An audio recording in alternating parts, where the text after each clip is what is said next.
The Lower's Dead, Gonaïves Shadow, a Haitian horror story inspired by real events. The Flood and the Bargain, Gonaïves 2004. The rains came like judgment. Sheets of water poured from a gunmetal sky, churning the earth into black rivers. Homes, cars, bodies, all were consumed in the rising flood.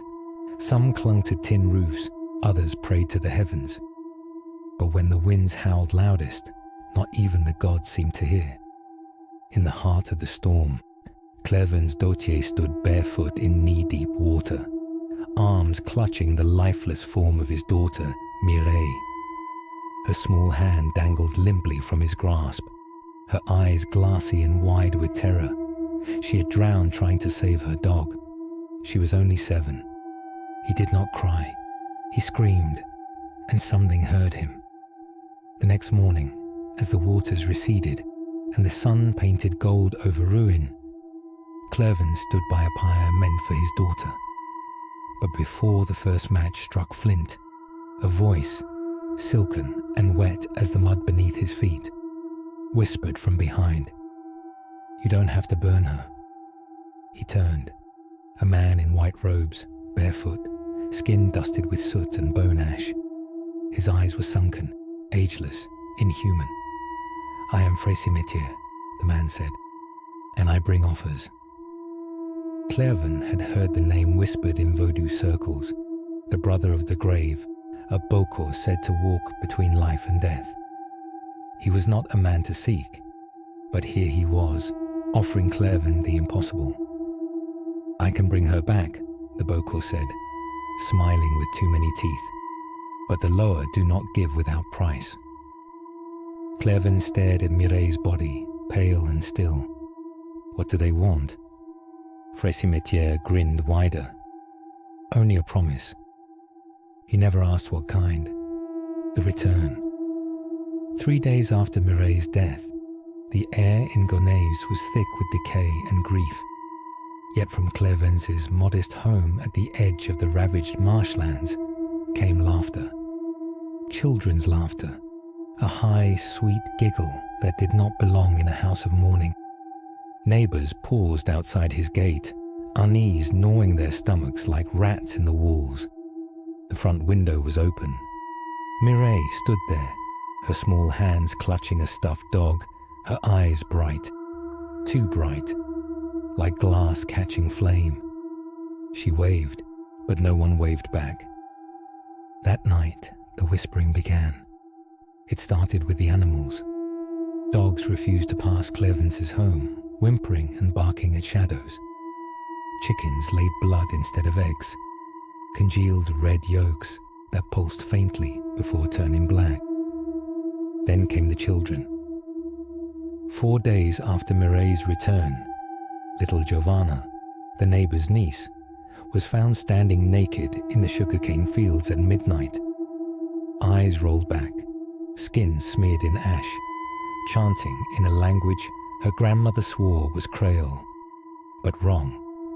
"The dead speak in her now," the old woman sobbed. Mireille opened the gate. Clairvin dismissed it all. His daughter was safe, alive. What did the others know of miracles?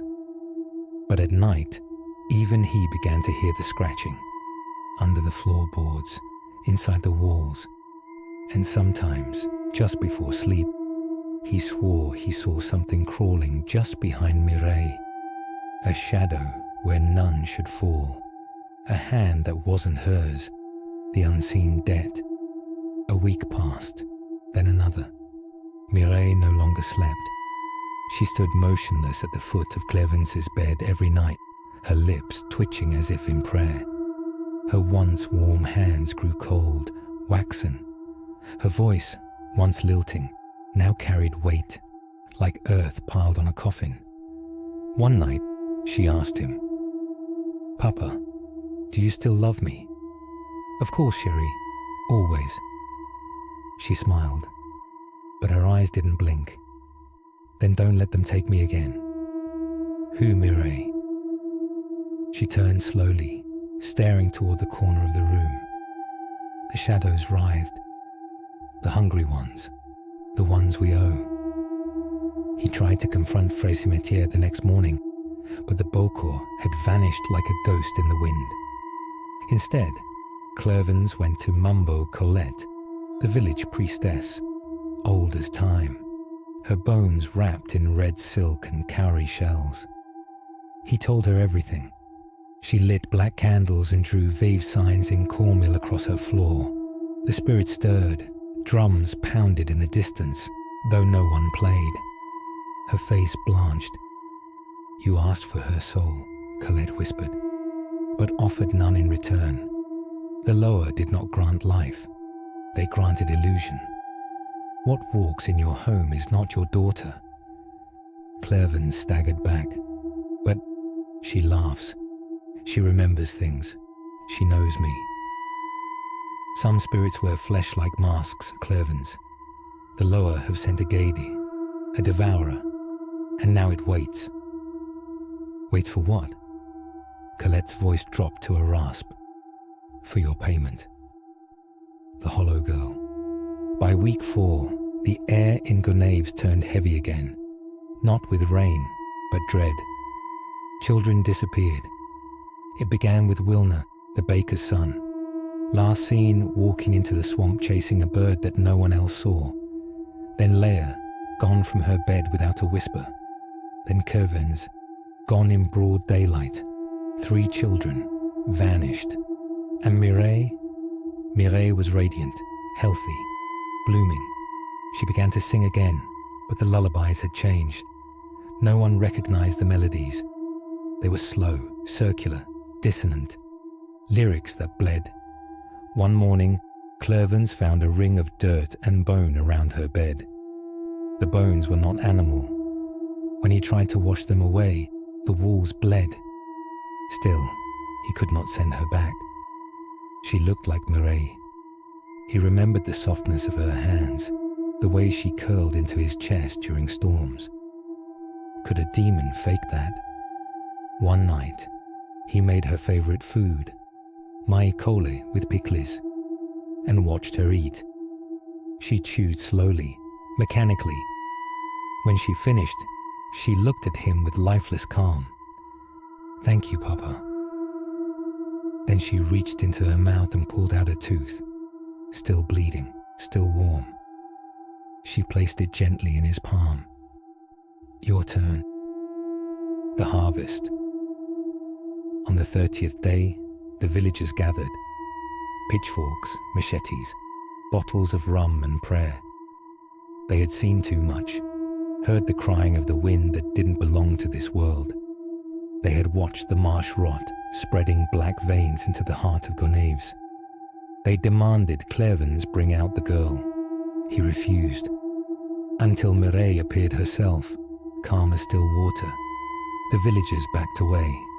She smiled, lips splitting just a little too far, revealing not teeth but bone. Her eyes went dark, then deeper, until they vanished entirely.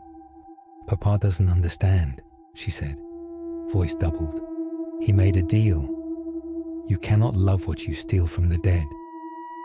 Then she opened her mouth and screamed. It wasn't a child's scream. It was a roar of 1,000 mouths, a hurricane in sound. Windows shattered. Blood trickled from the villagers' ears. One woman convulsed and fell, her eyes boiling in her skull. And from the earth behind Mireille they came. Hands, dozens, then hundreds, crawling from soil, dragging with them fleshless torsos and cracked skulls. Spirits of the drowned, of the stolen, of the broken. The lower had come to collect, the debt fulfilled. Clervens fled into the cane fields, wind lashing his skin like whips. He ran for hours. The screams behind him faded, but the shadows never left.